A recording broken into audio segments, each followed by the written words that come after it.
નમસ્કાર, આપ જોઈ રહ્યા છો સ્પાર્ક ટુડે ન્યૂઝ. સમાચાર સિનોરથી મળી રહ્યા છે. સિનોર તાલુકાના દિવેર ગામે આવેલી પહોંચેલા મધ્યપ્રદેશના ભગવાન દાદાગુરુના દર્શન કરી ગ્રામજનોએ ધન્યતા અનુભવી. મધ્યપ્રદેશના ભગવાન દાદાગુરુ નર્મદા મૈયાની પરિક્રમા કરી રહ્યા છે. તેમની સાથે 2500થી વધુ ભક્તો પણ નર્મદા પરિક્રમામાં જોડાયા છે. ત્યારે આજરોજ પોલીસના ચુસ્ત બંદોબસ્ત સાથે સિનોર તાલુકાના દિવેર ગામે ભગવાન દાદાગુરુ આવી પહોંચ્યા હતા, જ્યાં રજનીભાઈ અને મહેશભાઈ પટેલ દ્વારા વિસામાનું આયોજન કરવામાં આવ્યું હોય ત્યારે ભક્તોએ ત્યાં પ્રસાદીનો પણ લાભ લીધો હતો.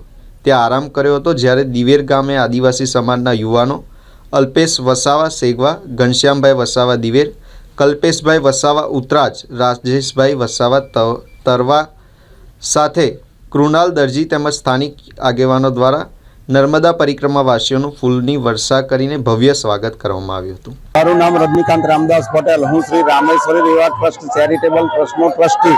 મારા પિતાજી બીમાર હોવા છતાં હું અહીં આવ્યો અને દાદા ગુરુજીનો મારા પિતાજીને ફોટો બતાવ્યો. મારા પિતાજી એવું કીધું કે આ અવધૂત છે અને આ રંગ અવધૂત છે, નારેશ્વરનો નાથ છે, એટલે કે એની કૃપા આપણા પર થશે.